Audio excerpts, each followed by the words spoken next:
ममता बनर्जी के खिलाफ मोर्चा खोल दिया है।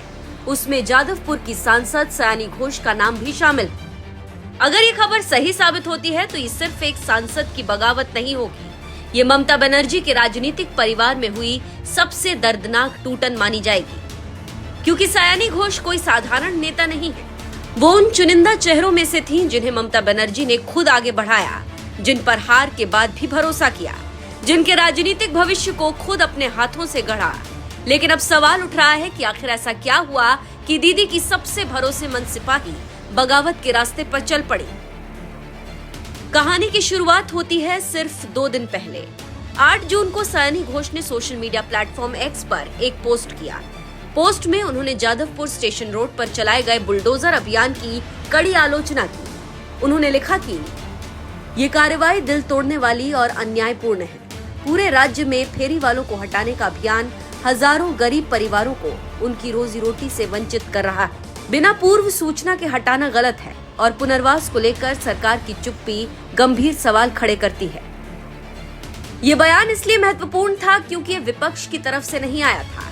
ये बयान सत्ताधारी पार्टी की सांसद ने अपनी ही सरकार के खिलाफ दिया था। उस समय राजनीतिक गलियारों में चर्चा शुरू हुई कि क्या तृणमूल कांग्रेस के भीतर सब कुछ सामान्य नहीं है। लेकिन शायद किसी ने भी नहीं सोचा था कि आने वाले कुछ दिनों में मामला इतना बड़ा रूप ले लेगा। अब चर्चा है कि तृणमूल कांग्रेस के 20 सांसदों ने अलग गुट बनाने की दिशा में कदम बढ़ा दिए। खबरों के मुताबिक ये गुट लोकसभा में एनडीए को समर्थन देने के विकल्प पर विचार कर रहा है। इतना ही नहीं, इस गुट की अगुवाई कर रही काकोली घोष ने तो यहाँ तक संकेत दे दिया कि भविष्य में बीजेपी में शामिल होने का विकल्प भी खुला है। हालांकि अभी तक कोई आधिकारिक घोषणा नहीं हुई, लेकिन राजनीतिक गलियारों में हलचल तेज हो चुकी।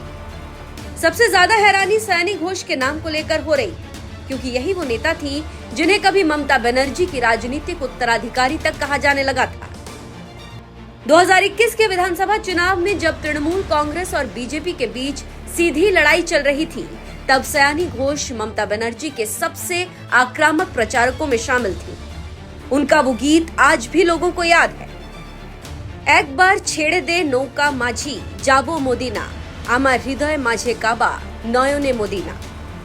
इस गीत को लेकर भारी राजनीतिक विवाद हुआ था।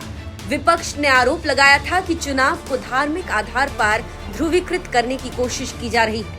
लेकिन इन विवादों के बावजूद सयानी घोष लगातार ममता बनर्जी के सबसे करीबी चेहरों में गिनी जाती रही। उस समय जब कई लोग उन्हें ममता बनर्जी की छवि कहने लगे थे, तब उन्होंने इस तुलना का विरोध भी नहीं किया था।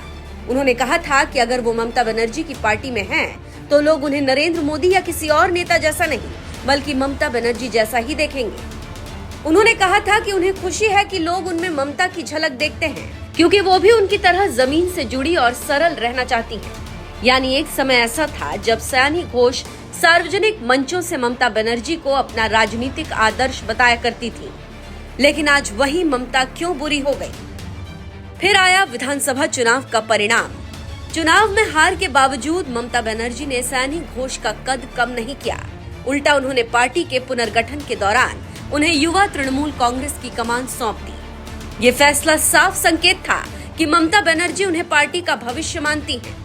लेकिन राजनीति में भरोसा जितना बड़ा होता है, टूटने पर उसका असर भी उतना ही बड़ा होता है। पिछले कुछ दिनों से सयानी घोष की चुप्पी को लेकर सवाल उठ रहे थे।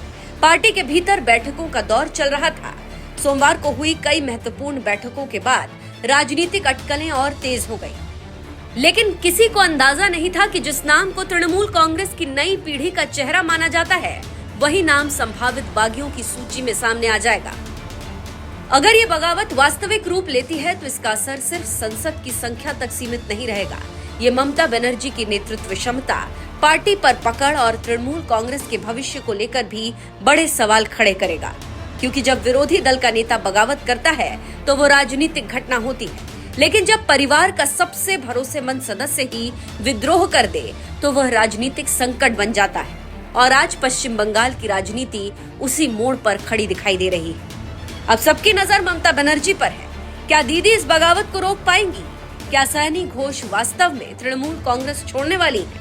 क्या 20 सांसदों का ये समूह सचमुच एनडीए के साथ जाएगा, या फिर ये दबाव की राजनीति का एक बड़ा खेल है? इन सवालों के जवाब आने वाले दिनों में मिलेंगे।